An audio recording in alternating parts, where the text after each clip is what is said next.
Hello po sa inyong lahat mga ka-crypto. Ako po si Pinoy Crypto Trader at sa video na ito ay atin pong pag-uusapan ang tungkol sa balitang ito kay XRP kung saan ay meron na pong isang eksperto ang nakapagsabi rito na hindi raw po maganda para kay XRP yung kanyang pag-angat sa kanyang presyo. Kaya ayan, at bakit naman? Ayan po ang ating aalamin sa video na ito. Pero bago po tayo magpatuloy ay nais ko lamang po munang bigyang linaw ang aking disclaimer kung saan ang nilalaman po ng video na ito ay hindi po ito isang financial advice. For education and information purposes lamang po ang layunin nito. Maliban po dito ay nais ko na rin pong magbigay babala na wala pong kahit anumang group chat ang Pinoy Crypto Trader. Yan, sabi po rito ay Fredo Ayala, the CFO of Treasury, a project built atop the XRP Ledger or XRPL, has expressed concerns about the impact of XRP's extensive supply on its price rise prospect. Kaya yan, ang CFO po of Treasury, yan ang naglabas sa pahayag na ito. Yan yung nakakabahala sa impact ng XRP. Yan yung kanyang extensive supply, ayan, sa pag-angat ng presyo nito. Ayan, siya po si Fredo Ayala. Sabi po rito ay Ayala made his comments on X in response to a recent discussion in the community. The initial post from pro-XRP attorney Bill Morgan has ignited this discussion. Morgan's remarks express his concerns about XRP not performing as the community expected.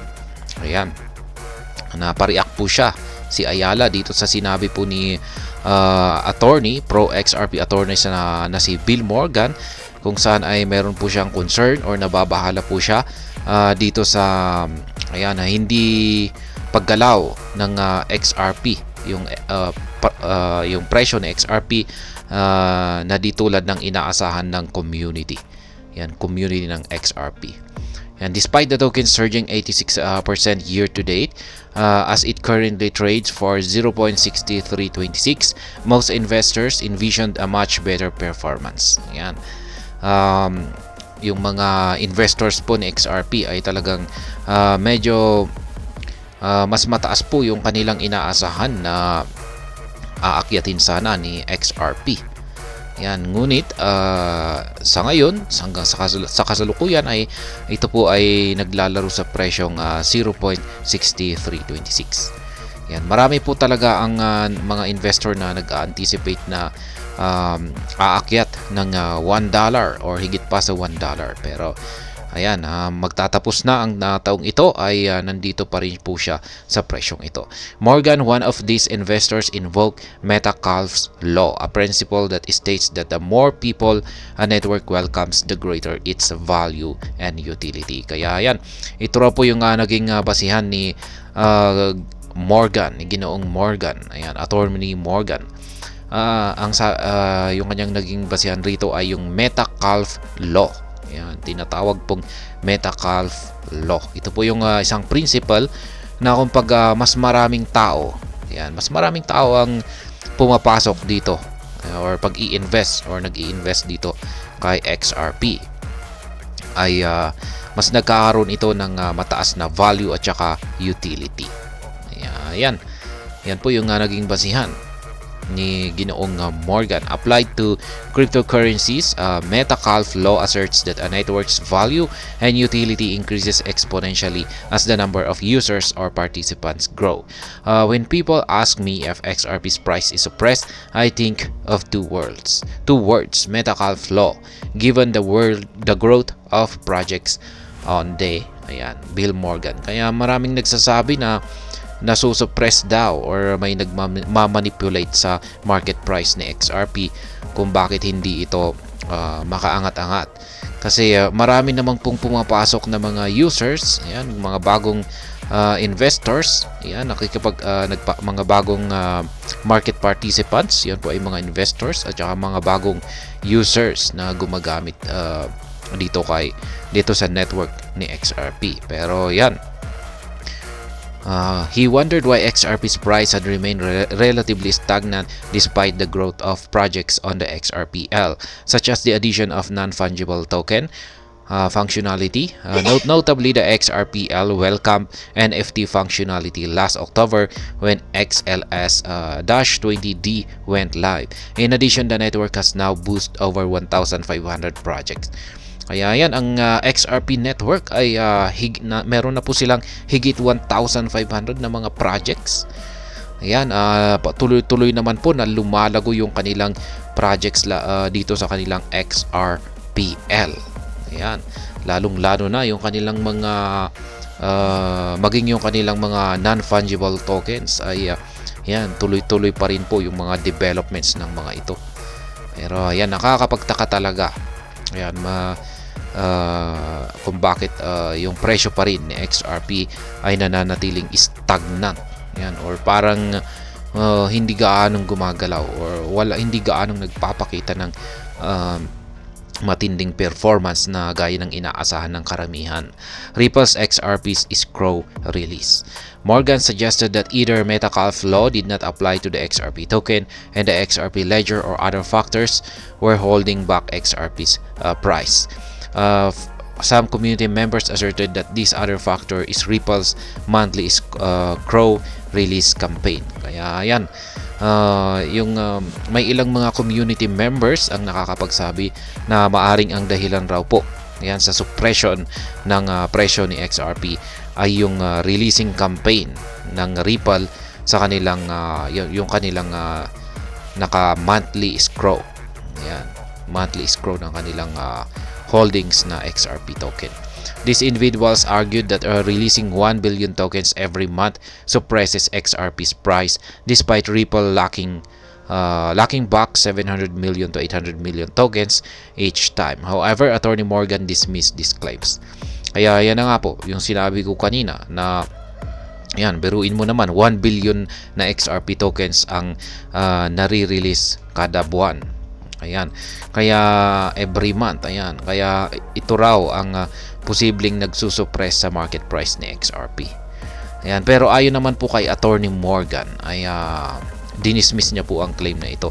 Ibig pong sabihin ay hindi raw po ito yung posibleng dahilan. Yan, at ito yung kaniyang paliwanag. He pointed out that the inflation rate of XRP was similar to that of Solana, an asset that has seen a substantial price increase in the past few months. He also noted that the US SEC and its lawsuit against Ripple argued that Ripple uses the escrow to support XRP's price and not to suppress it. Kaya yan po yung paliwanag ni Attorney Morgan. Yan, sabi niya rito ay meron lamang daw pong pagkakahawig. Yung inflation rate ni XRP ay meron daw po itong pagkakahawig kay Solana. Ayan, at maliban pa dito ay yung pagdating kasi sa kaso ni Ripple at saka US SEC ay ginagamit daw po ni Ripple yung escrow, yung kanilang hawak na XRP token na naka-escrow para suportahan ang XRP price at hindi isuppress ito. Ayan, ginagamit nila ito para hindi ito bumagsak. Ayan, XRP's extensive supply bad for price. Ayala disagreed with Morgan's analysis and said that Solana's circulating supply was much smaller than XRP, which made a big difference. Ayan, dito po pumasok si Ayala. Ayan, si Ayala, kung saan ay siya po ay nag-disagree. Ayan, or hindi po siya yung kanyang hindi po siya sumang-ayon dito sa analysis ni Attorney Morgan. Sinabi niya na si Solana kasi yung ginawang comparison dito ni Morgan kay XRP at saka si Solana. Ayon naman po kay Ayala ay mas konti kasi yung mas konti yung circulating supply ni Solana kumpara kay XRP. Kaya ito raw yung malaking pagkakaiba sa kanilang dalawa. Yan, notably Solana currently has a circulating supply of 427 million tokens, while XRP's currently sits at a whopping 54 billion tokens. Kaya yan, ang laki nga po talaga ng kanilang pagkakaiba sa kanilang circulating supply. Biruin mo naman, nasa 427 million tokens. Ayan, million po yan. Yan po ang circulating supply ni Solana. Kumpara po rito sa billion na circulating supply ni XRP. 54 billion po yan. SOL circulating supply is only 427.6 million tokens, an order of magnitude less than XRP. While the rate of inflation may be the same, the sheer size of the supply with XRP is meant to be highly liquid.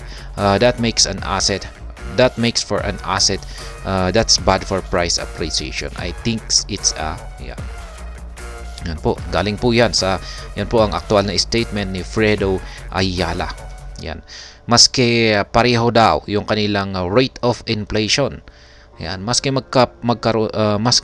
may parehong rate of inflation ang XRP at saka Solana, pero pagdating naman po sa kanilang supply, circulating supply, ay ang laki po ng kanilang pagkakaiba.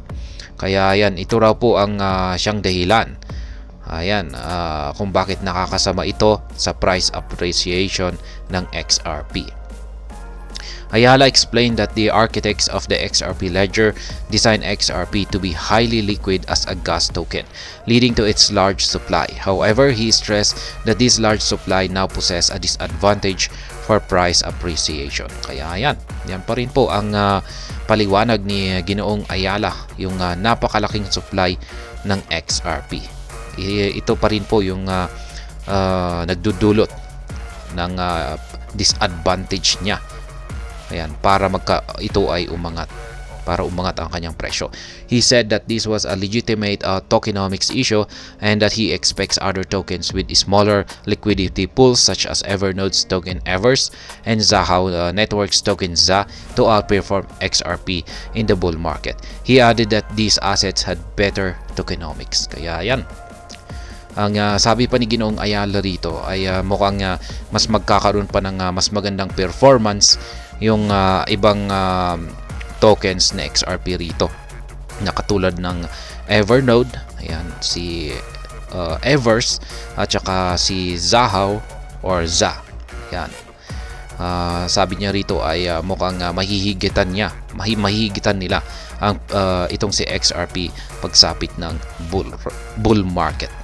Kaya yan, kasi mayroon daw mas magandang tokenomics itong si Evers at saka si ZA. Kaya yan po ang ayon po yan sa pananaw ni Ginoong Ayala. Ayan. At hanggang dito na lamang po tayo sa video na ito. Sana po ay inyong nagustuhan ang aking paliwanag dito. Kung inyo po itong nagustuhan ay pakiclick lamang po ang like button nito. Para naman po sa mga bago lamang dito, kayo po ay aking inaanyayahan para mag-subscribe. Pakiclick na rin po ang bell icon nito dahil ito po ang siyang magsisilbing notification nito sa mga bago kong videos na akin pong ina-upload sa aking YouTube channel na ito.